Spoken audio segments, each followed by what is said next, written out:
November 19th, 1942. Gamrak Station, west of Stalingrad.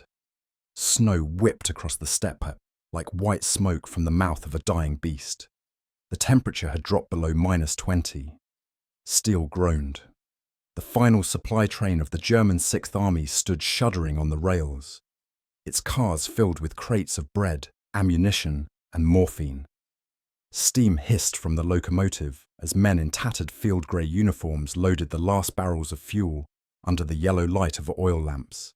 A young signalman, Obergefreiter Hans Kruger, rubbed frost from his radio headset. He caught the faint voice of headquarters. Feuerstellung der Russen, Nordosten, artillery, closing in. Then the line went dead. Inside a dim railcar, General Arthur Schmidt, Chief of Staff to Field Marshal Friedrich Paulus, unfolded a Soviet reconnaissance photo.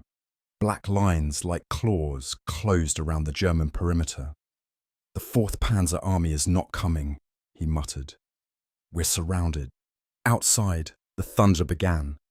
Soviet shells crashed into the rail yard, tearing through carriages. Horses screamed. Flames rose into the night as one shell struck the locomotive. The explosion hurled coal and iron into the air. Men dove for cover as fire rained down like shrapnel. Paulus arrived moments later in a staff car, his face pale, his breath forming clouds in the freezing dark. "Is the line to Kallach still open?" he asked. "Nein, Herr Feldmarschall," Schmidt answered grimly. "The tracks are gone. This was the last train." For a long moment, no one spoke. The sound of burning wagons filled the silence. Paulus looked toward the east, toward Stalingrad, where tens of thousands of his men were still fighting street by street, house by house. He knew the truth before anyone dared say it. The Sixth Army was trapped. The radio operator whispered, "Herr General, what are your orders?"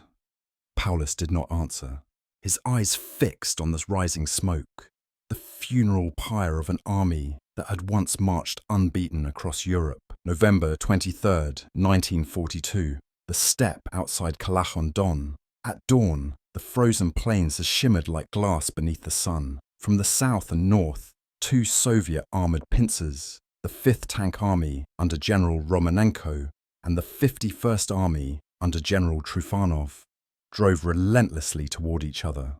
By mid-morning, the jaws of Operation Uranus snapped shut near the small town of Sovetski. Inside his command post, Field Marshal Friedrich Paulus traced a trembling finger over the map. The encirclement was complete. The red arrows converged into a noose drawn tight around Stalingrad, around his army. Reports flooded in, 22 divisions cut off, over 300,000 men trapped, ammunition running low, fuel almost gone, entire regiments down to a few dozen rifles. In the streets of the ruined city, Grenadier Ernst Meissner crouched behind a shattered wall. Across the Volga, he could see the flashes of Soviet artillery. "They're closing in from every side," his sergeant growled. "We're fighting for ghosts now." Back at the German headquarters in Gamrak, the radio crackled again. The distant voice of Army Group Don Commander, Field Marshal Erich von Manstein. "Hold your positions. Relief will come." Paulus nodded silently, but his eyes betrayed doubt. He knew Manstein's promise was built on desperation. The Soviets had massed over 1 million men. Any rescue would be suicide. Meanwhile, the Luftwaffe commander, General Martin Fiebig, stood beside Paulus, removing his gloves with a sigh. "Herr Feldmarschall, Goering assures the Führer that the Air Force can resupply you. 500 tons a day." Paulus looked up sharply. "Can you?" Fiebig hesitated. "We can manage, perhaps 100, on a clear day." The Field Marshal leaned back in his chair, the weight of reality pressing down. "Then it's over," he murmured. That night the temperature plunged to -30. Frostbitten soldiers burned maps and furniture for heat. Horses were slaughtered for food. And above it all, the distant drone of Soviet bombers echoed through the night, the sound of an empire beginning to crack. In Moscow, Stalin smiled grimly at Zhukov's report. "The rat is in the trap," he said. "Now, we close it." Back in the ruins of Stalingrad, as dawn bled into the frozen sky, German sentries watched red flares rise from the Soviet lines. A storm was coming, not of snow, but of steel. December 1942, central Stalingrad. Snowflakes drifted through the bombed-out skeletons of factories and apartment blocks. The air smelled of smoke, rust, and death. Between the ruins of the Red October steel plant, emaciated German soldiers crouched behind sandbags, their hands too numb to hold rifles steady. Private Helmut Voss scraped frost from a tin can of frozen soup. "Horse meat again," he muttered. The man beside him, little more than a shadow in a torn parka, stared blankly at the snow, whispering, "We were gods in France, and now..." Somewhere in the distance, a Russian loudspeaker blared across the lines. "German soldiers, you are surrounded. Lay down your arms. You have no hope of rescue." The words echoed through the rubble like a curse. In the headquarters beneath the Univermag department store, Paulus sat alone under flickering light, his face pale and hollow. A telegram from Führer headquarters lay open on his desk. The order was clear. "The Sixth Army will stand fast. Surrender is forbidden." General Schmidt slammed his fist on the table. "He's condemning us to death, Friedrich. We have no food, no fuel, no ammunition. We can't even bury our dead." Paulus's voice was quiet but firm. "Our duty is to obey. We hold Stalingrad." Outside, the situation deteriorated by the hour. The Luftwaffe's airlift was collapsing. Frozen engines, destroyed airfields, shot down transports. Of the promised 500 tons per day, fewer than 90 reached the pocket. Each Ju-52 that managed to land at Potomnik was swarmed by starving men begging for bread or morphine. At night, Soviet artillery never stopped. The city glowed with infernal fire as Katyusha rockets shrieked across the sky. Buildings shuddered. Snow turned black with soot. Medical units ran out of bandages. Doctors tore strips from uniforms to dress wounds. Frostbite rotted fingers and toes. Entire companies froze where they stood. One officer wrote in his diary, "The Volga burns in the east. The steppe howls in the west. We are no longer men, only shadows waiting for the end." By Christmas, the Sixth Army was starving. Soldiers cut leather belts into strips, boiling them in melted snow. Others scavenged dead horses, or worse. Letters from home arrived by the handful, unread. There was no strength left to hope. Then, on December 24th, the roar of engines filled the frozen air.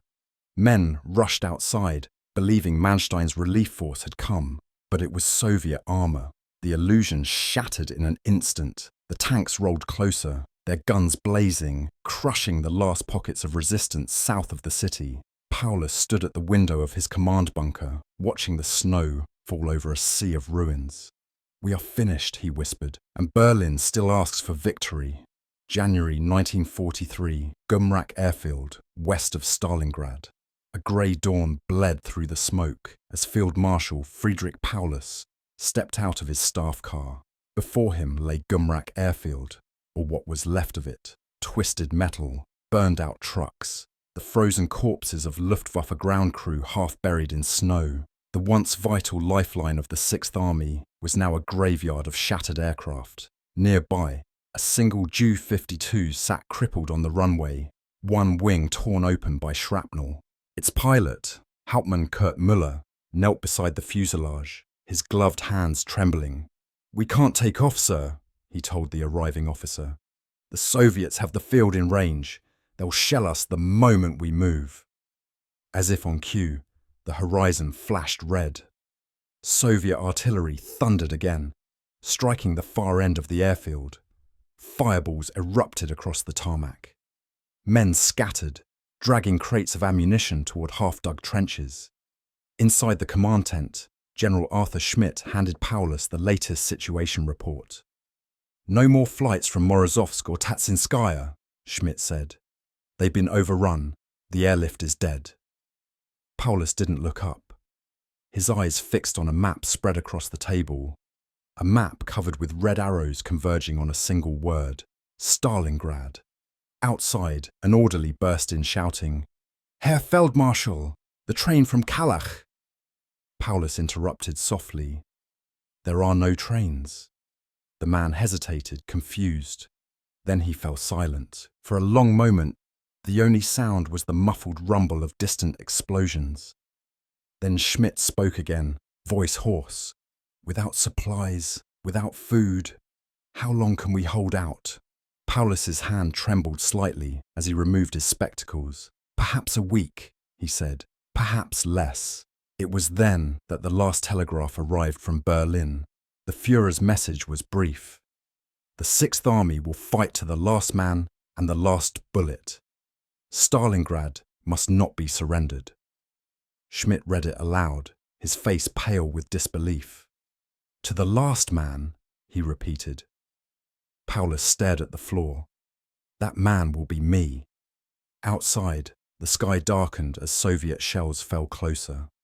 The final German train, the one that had tried to reach the city days earlier, now sat derailed 10 miles to the west, its cars overturned, cargo burning. With it died the last hope of escape. As night fell, Paulus walked through the ruined barracks. Emaciated soldiers saluted weakly, their eyes hollow. One asked, "Herr Feldmarschall, are we going home soon?" Paulus paused. In the silence, snowflakes drifted down through the broken roof. He finally whispered, "Yes, son, soon." He returned to headquarters and gazed at the portrait of Adolf Hitler hanging crooked on the wall. "He has condemned us," Paulus said quietly. General Schmidt lowered his head. "No, Herr Feldmarschall. He has condemned Germany." Outside, the wind howled through the ruins of Stalingrad. The trains had stopped. The Sixth Army was dying. And across the frozen steppe, the Soviet guns roared, announcing the beginning of Germany's collapse on the Eastern Front. January 25th, 1943. The ruins of central Stalingrad. The city was no longer a battlefield, it was a tomb.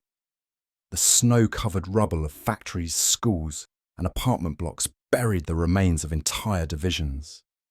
What was once the pride of Hitler's army, the Sixth, now numbered fewer than 90,000 starving survivors. Inside a shattered cellar beneath the tractor factory, men huddled around a candle stub. The flame flickered weakly, throwing ghostly shadows on faces reduced to bone and skin. A voice whispered, "The Russians are in the next street." Corporal Helmut Voss, who had once marched proudly through Paris, now clutched his last Mauser round and muttered, "I don't want to die here." Above them, Soviet loudspeakers blared again, their message echoing through the ruins. "German soldiers, lay down your arms. You are surrounded. You will be treated well." Some men sobbed, others prayed. At the Univermag department store, Paulus's final headquarters, the situation was desperate. Soviet artillery shells pounded the building every few minutes, shaking dust from the ceiling. Radios crackled with static. Communications with Berlin were almost gone. General Schmidt burst into the room. "They're breaking through every line. The 71st Division is gone. The wounded are dying in the streets." Paulus stood motionless, his uniform hanging loose on his frame. "Tell the men to hold their positions," he said softly. "There is nothing else left to hold." On January the 28th, Soviet General Vasily Chuikov's 62nd Army advanced block by block, clearing cellars and basements with grenades and flamethrowers. The once mighty Wehrmacht had been reduced to isolated pockets. Starving, frostbitten, delirious. The Germans tried to burn their maps and documents, but even the paper was too wet with condensation. The fires fizzled in the cold. Then, at dawn on January 31st, 1943, the end came. Soviet troops of the 38th Motorized Rifle Brigade surrounded the Univermag building. Their commander, Colonel Ivan Laskin, entered cautiously with a small detachment. The German guards, too weak to resist, laid down their weapons. In the basement office, Field Marshal Friedrich Paulus sat behind a desk covered with telegrams and a half-empty bottle of vodka. His face was grey, his hands steady. Laskin saluted stiffly. "Field Marshal Paulus, you are our prisoner." For a moment, no one spoke. Then Paulus nodded slowly. "I have no army left," he said quietly. "Only dead men and shadows." The Soviet officer gestured toward the door. "It is over."